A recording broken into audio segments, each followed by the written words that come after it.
At 3:20 p.m., a frantic young woman dialed 911, her voice trembling with fear.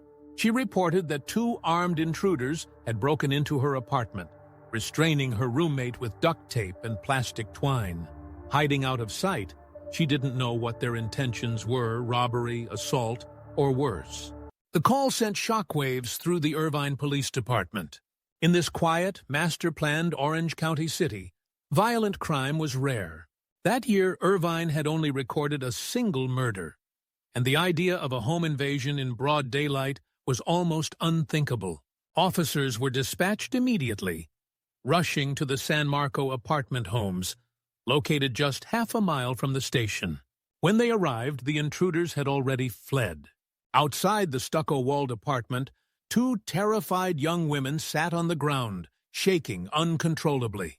Strips of duct tape still clung to their hair, arms, and legs, fluttering like dead leaves in the breeze. An officer knelt beside them, trying to calm them down. He was enraged by what had happened and determined to find whoever was responsible. But what the officers didn't realize was that they were already staring into the face of the mastermind behind the crime. Sunny and Jean Han were identical twins, born in South Korea in 1974 before moving to the United States as children. Raised by their hard-working single mother in California, they were gifted, ambitious, and inseparable, or so it seemed. In high school, the sisters shared the spotlight as co-valedictorians, delivering their graduation speech side by side. But despite their academic success, they were nothing alike. Sunny was disciplined and responsible, eager to carve out a bright future, while Jean was rebellious and drawn to trouble. After graduation, their paths diverged. Sunny pursued college and built a stable life for herself, while Jean spiraled into crime, shoplifting, fraud, and bad company. Every time Jean fell deeper into trouble, she saw Sunny's success as a cruel reminder of her own failures. The resentment festered, turning into something much darker.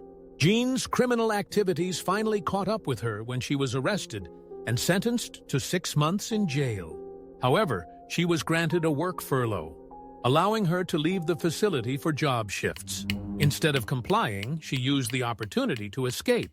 2 weeks later, while on the run, she called Sunny, pretending she just wanted to collect some belongings.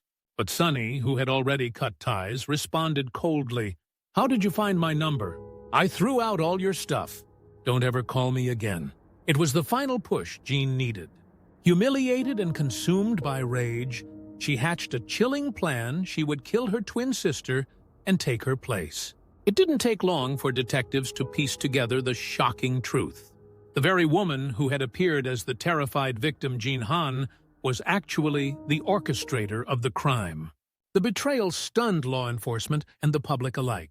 Jean Han was arrested and charged with conspiracy to commit murder, false imprisonment, and burglary.